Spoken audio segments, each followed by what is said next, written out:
All right, let's get to four downs free agency right here on the Rich Eisen Show. Four downs with Rich. Here we go. Why did you stop? Okay. First down. What has struck me from free agency? What has struck me about free agency? Well, I kind of started the show with it yesterday, and I'm into it. And it's a strange feeling for a lot of us in the NFL media and being an observer of the NFL for as long as I have, 18 years of the NFL Network now. What's going down in our nation's capital? Taking the WTF out of the WFT. That is a great graphic, man. What they're doing is taking the WTF out of the WFT. What the? I love the signing of Curtis Samuel. I love, on top of it, William Jackson just signed with the Washington football team on the back end of that defense. They just strengthened their defense. They strengthened their offense. They have gotten young players to do it.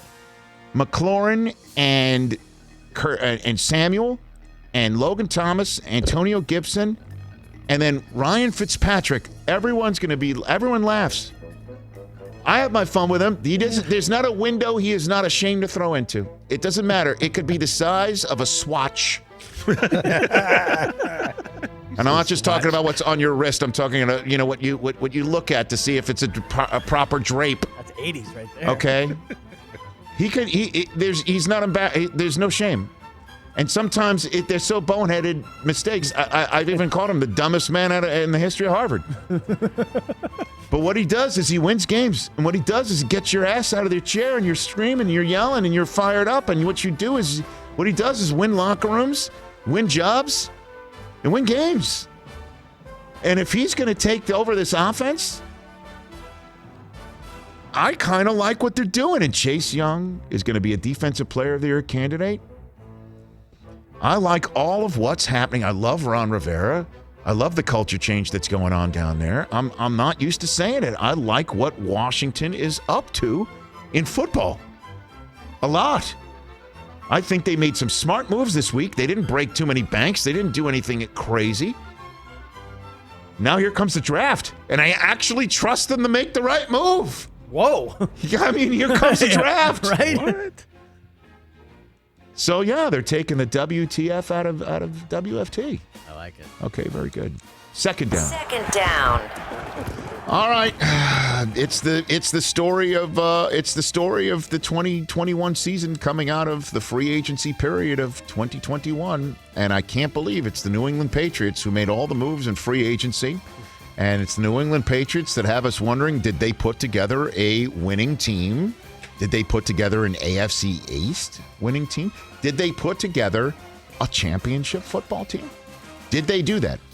Now, they didn't go hog wild, 6-year, $100 million deal for anybody. It was no deal larger than 4 years. They did lose Joe Thuney, but they did get David Andrews back just today. Correct, Chris? They let him test the market and welcomed him back. Back on a Kyle 4-year Van deal. Noy's back in the mix. We're expecting Dante Hightower to come back, although we'll have to wait and see. Patrick Chung retired. But the offense is totally overhauled. Everything that we said about their offense last year about being completely subpar on the weapon front, they went and got Kendrick Bourne and they got Nelson Aguilar. They got not one but two tight ends, young studly tight ends in Jonnu Smith and Hunter Henry. They've got the running back core from last year that they can run back. They got Cam before all of that. We were wondering, what are they going to get for Cam? Well, here's the answer. They didn't stand pat at all. They went like the old house of fire in a free agency, totally, completely out of character. Let's see what it does. That is absolutely like last year, Brady was the free agent story that was a storyline arc for let's see how that plays out in 2021. Now it's his former team. Can't believe I'm still saying that. That's second down. Third down, everybody. Third down, everybody. The Super Bowl 55 winning teams did their due diligence. They did their work. Now, the week began with everybody wondering, or last week, began with the Chiefs cutting Eric Fisher and Mitchell Schwartz. And Mitchell Schwartz might not play again. I don't know. Eric Fisher's got he blew out his Achilles. It's going to take some, and we're wondering, oh, God. So the team that couldn't protect Mahomes in Super Bowl 55 just let go of their tackles. Well, what they did is go out and get Joe Tooney from the Patriots. Love that move. Huge. Love it. Mike Huge. Remmers, who played left tackle because he was pressed from right tackle into left tackle in the Super Bowl and looked terrible at it, much better at right tackle. They signed him. He's going to play right tackle. And I don't know, how, viable he's going to be, but let's just assume he's just as good as before. After taking a year off, bumps and bruises, all healed, his love of football, that flame is lit again. Kyle Long decides to go to Kansas City. Back. And I don't know. We have not heard. I looked it up. I don't know if anybody's checked in on the healthcare system up in Canada. Could Laurent Duvernay-Tardif come back? Yeah. Now that he has been on the front line of battling COVID, could he come back too? Now, they're set, and you could see they were aggressive going after Juju Smith-Schuster and wide receiver, and you could still get some really good wide receivers out there, and I'm not going high register on that. I like what the Chiefs did after wondering what they're up to. And then the Bucs, man, we talked with Jason Light 2 weeks after the Super Bowl. At the time, he had the possibility of having not one, not two, but 23 unrestricted free agents on his team, and we were wondering, how can he re-sign them all? Well, he's franchised Chris Godwin.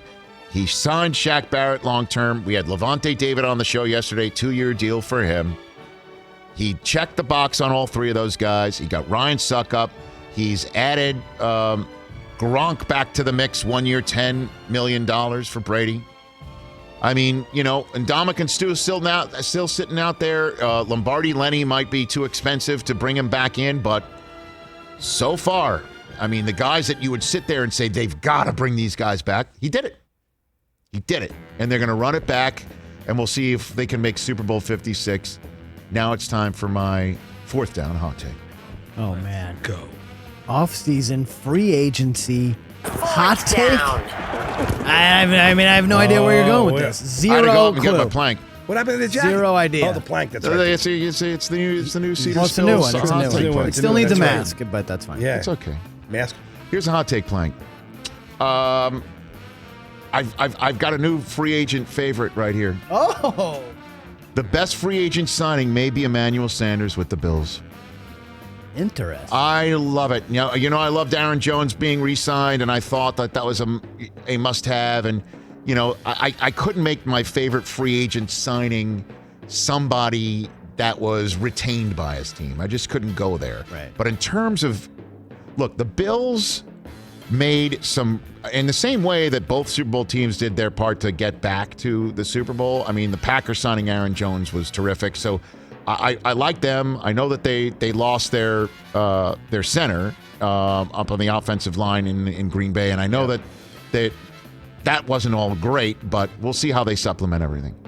But the Bills, man, the Bills re-signed Matt Milano. The Bills went ahead and got even Trubisky to support Josh Allen. I really like what they also did. Levi Wallace back in the mix, Darrell Williams and Feliciano up front. But this guy, Emmanuel Sanders, the Saints are the only team he's ever been on he didn't play in the Super Bowl with. That's right. He knows how to get to the big game. He knows how to do it. And I think Josh Allen being protected up front and adding Emmanuel Sanders to this mix with Stephon Diggs and the rest of that team, I think by the middle of the season, he stays healthy, middle of the season, end of the season, we're going to be sitting here saying that was the best free agent signing of the year. That's a hot take, I know. That is a hot take, because man. he's a wide receiver over the age of 30. I mean, is he the best wide receiver signing in that division? I know you. I You know what I understand. mean? I'm Will just Fuller saying- just went to Miami. Corey Davis, to your squad. The and I- Pats picked up a couple guys. I love him, man. I just love everything he brings to the equation, and everywhere he goes, he wins, and everywhere he goes, with the exception of the Saints, he goes to the Super Bowl. I'm partial to my guys. What can I tell you? That's 4 downs. That's a free agency 4 downs right there. Hey, you watched all the way to the end. Thanks for that. Watch more right here.